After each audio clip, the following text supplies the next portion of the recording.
What's up everybody, Tom here with another video. In today's video, we'll be discussing the latest stock market news moving the markets right now. We'll also be taking a look at our technical analysis approach on the S&P 500, NASDAQ, Tesla, Bitcoin, Ethereum, gold, and US dollar.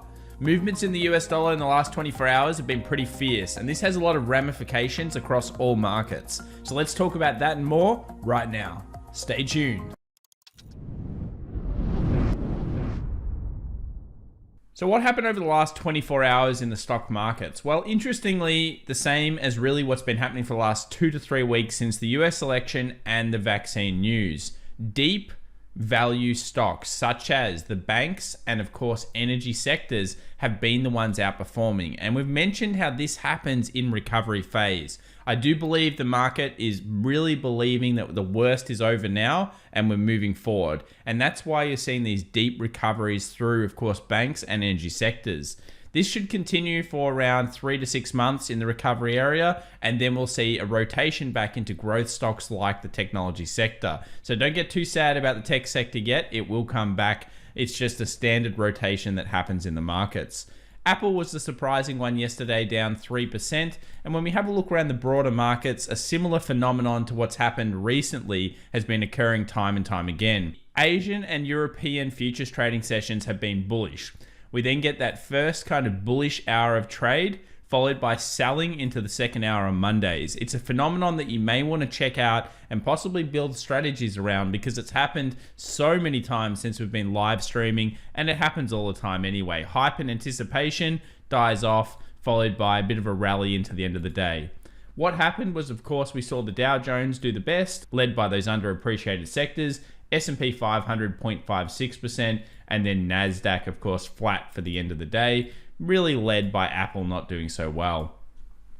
If we look at the broader sector markets, we'll see energy was the standout, and of course also when we look at this, real estate was actually the one declining the most, with everything else actually trading in a very, very tight band. So it was really all about energy and a little bit of finance yesterday. Let's go about fear and greed though, because things are starting to look up if you pay attention to put and call ratios. I'll just highlight this: 62.3% of volume calls are being opened against puts. And what this is this is one of the highest points that we've seen in the last 2 years, indicating an extreme greed on the part of investors. And that's good. It's actually a very good sign if you're looking at pullbacks in the market. The more buy calls that are opened that can expire worthless, or of course the market comes down against, the better or more likely it is that the market comes down. This recovery is incredibly good in terms of stock price breadth though. So just remember, the recovery actually is looking good with all stocks rising at the same time. And it's not like what we saw during that kind of August, September period where we had a lot less breadth than we do right now. If we scroll down to our oscillator down here, you'll notice that it's reaching really up there towards the 80, and that's very, very high. And we're starting to get into that kind of extreme greed zone. So definitely be careful about the bullish moves that we're seeing in the markets right now, as while there might be a lot of exuberance, the week after Thanksgiving has generally been a relative negative week. So just pay attention to the price action as always, and the put call ratios are important. Now Tesla, we talked about this. It's going to do its own thing. It's in the hype train right now. We just saw another analyst raise the bull case. They're now targeting $1,000 per share. So pretty phenomenal kind of raise here. And we'll have to see what happens, but that is going to lead to another part of FOMO, I guess, in the markets.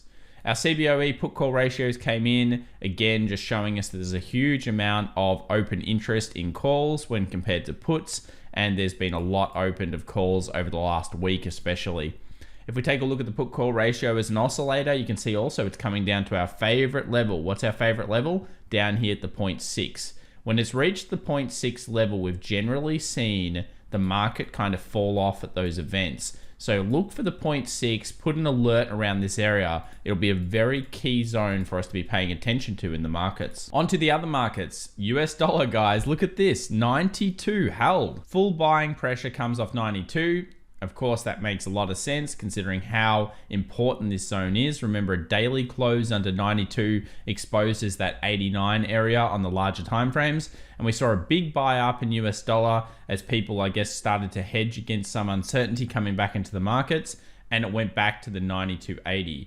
Now, we've talked about this before. Really, the week, what we're looking at is 93. A break close above 93 is going to signal further bullish run into probably 94, as this would be a little double bottom at that point with the intervening peak, obviously.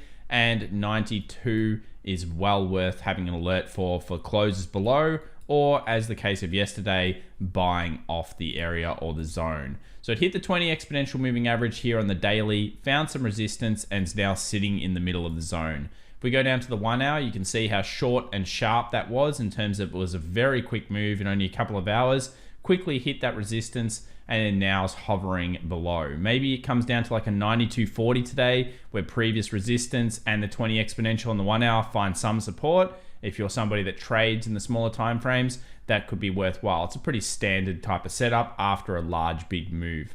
Always interesting to watch US dollar though, and with that big move, it's taken gold to the next level. And what this means is gold has now closed below 1850. 1850, significant support. Let's put that line up together for us. We've talked about this as having a very good level. 1850 buying pressure, 1850 definitely closed below. So now what are we looking at? Well, we're certainly looking at some decent pullbacks that could occur.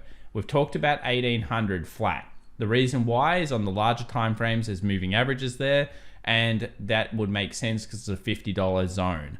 Then the next area, really around 1750 down here, where previous resistances will act as support. So there could be some further selling on gold here. And ways you can get into things like this is when you see breaks like this happen, possibly you get pullbacks back to the 1850, where the 1850 acts as resistance and what we call role reversal happens. And basically maybe a 20 exponential moving average comes down as well at the same time, acting as dynamic resistance. So an ideal world is the 20 exponential hovers down here, the market pulls back to 1850, we see a smaller time frame lightning bolt to the short, or we see something like a shooting star or some candle like that, and then further selling comes into gold, which gives, of course, us as traders an opportunity, and then potentially investors to pick up good levels in the future if you're still bullish on gold over the longer term. Really great zone seen today. Similar for silver. Silver got under the 24, and we expect that to probably go more towards a 23 right now, just based on the way that the market has moved previously. Talking about other large moves, we mentioned Tesla upgrade to $1,000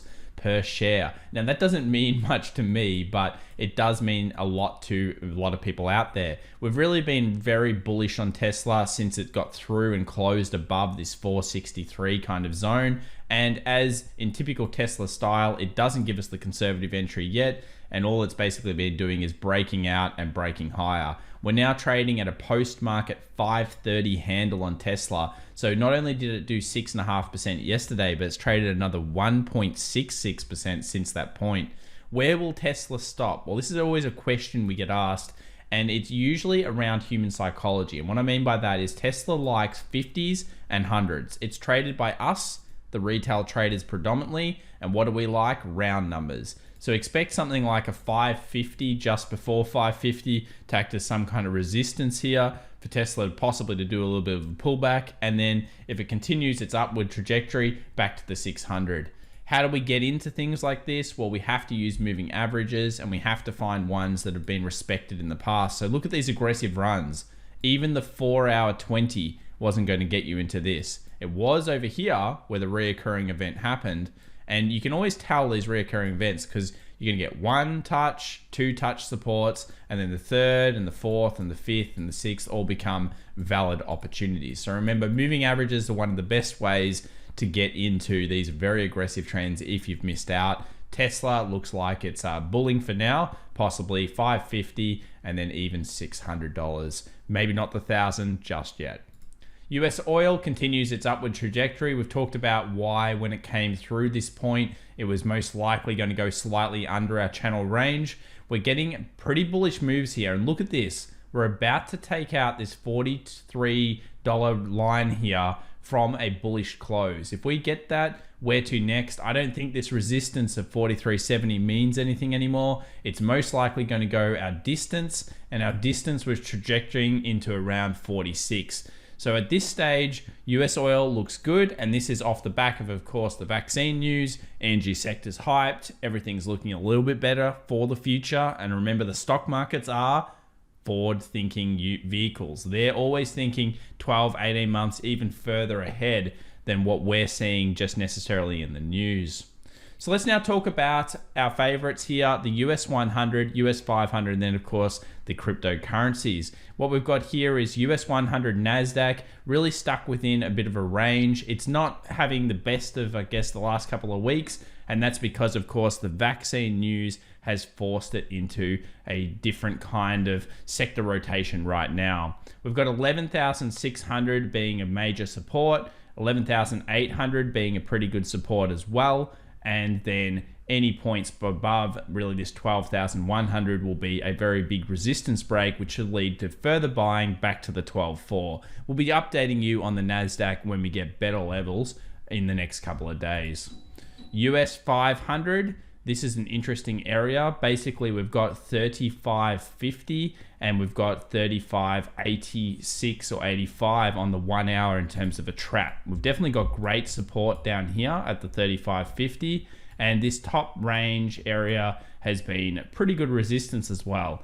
We're about to see potentially a close here above this zone. Now, this is the futures contract, and you know that I don't pay as much attention to the futures contracts, but it still is a range, and this is certainly a channel that should be paid attention to. Where does it go from here? Well, if you're taking the range of the channel, you would be using this, extrapolating that out, and then that would take us back to basically these previous resistance highs. So if this holds and we see further bullish momentum coming into the market, and then of course the market opening and going bullish, we could be back at 36.25 first. But that doesn't change that we should be seeing a pullback soon due to an abundance of calls being opened in the markets. Remember, Wall Street likes to make money from us, the retail traders, and if we're all buying calls, which are leveraged shares really, it's more likely that we do see a little bit of a decline there. We'll definitely update the markets when we get some stronger moves over the next 24 hours. Coin continues its really big move up. We go to the 4 hour here to try to figure out what's going on. I think a lot of the money is moving to the altcoins, that is Ethereum, XRP, etc. So Bitcoin, really, if you're a kind of bull here and you're worried about the bearish side, you should definitely have 17,500 support as a key level or key zone. If it gets through and alerts you to closes below that point, I think that could be that really big pullback that we're potentially seeing in the markets here. And then when that does happen, you could see a very quick sell-off all the way back to possibly a 16.5 or a 16,000. Why is this? Well, Bitcoin has this trajectory with it where during these big bull runs, it also has very epic kind of flash crashes followed by huge momentum buys. And I've said this a few times, if we do get a flash crash on Bitcoin, expect it to be bought up quite heavily by the FOMO and the dip-based buyers. We saw that last time back in 2017. We've seen it really every single time cryptocurrencies have gone on a huge run. Definitely pay attention to that. Another thing that a few people in the comments section have brought up has been Lunar New Year. That is Chinese New Year, or the Asian kind of festival, and usually in late January, early Feb time and period. That's been notoriously a very negative time for cryptocurrencies. So just remember, there are seasonals in cryptocurrencies and there are reasons why these things happen. We'll talk about it more on this channel, so definitely remember to subscribe and of course hit that alert button if you find that type of stuff helpful. Let's just quickly talk about ETH. ETH continues to hold this 20 exponential moving average. We've got 1 touch, 2 touches, 3 touches. It's now broken out. We're closed above here 600. So the next target for Ethereum becomes the 700 or just under the 700 range. We're kind of thinking here, same thing really for Ethereum. It's been all about going towards that 800 target. So it's quite far away still, but 800 target is what it did last time. Very, very similar patterns, very, very similar kind of setups. And we still expect that that could be a very likely occurrence after Thanksgiving into potentially, of course, also the Christmas period, as everyone goes home, talks about it with their family, tells everyone how great they've done. And I'm sure quite a few of you have probably done all right as well off cryptocurrencies recently. All right, guys. Well, if you enjoyed this, please remember to subscribe and, of course, hit that alert button. Thanks so much for everybody coming out to our live event yesterday. We do that every single Monday before the stock market opens, and you can ask us any questions you've got about the markets and, of course, things that you want us to have a look at from a technical analysis perspective. Appreciate it all, and remember, as always, make as much money as humanly possible whenever opportunity arises. Bye for now.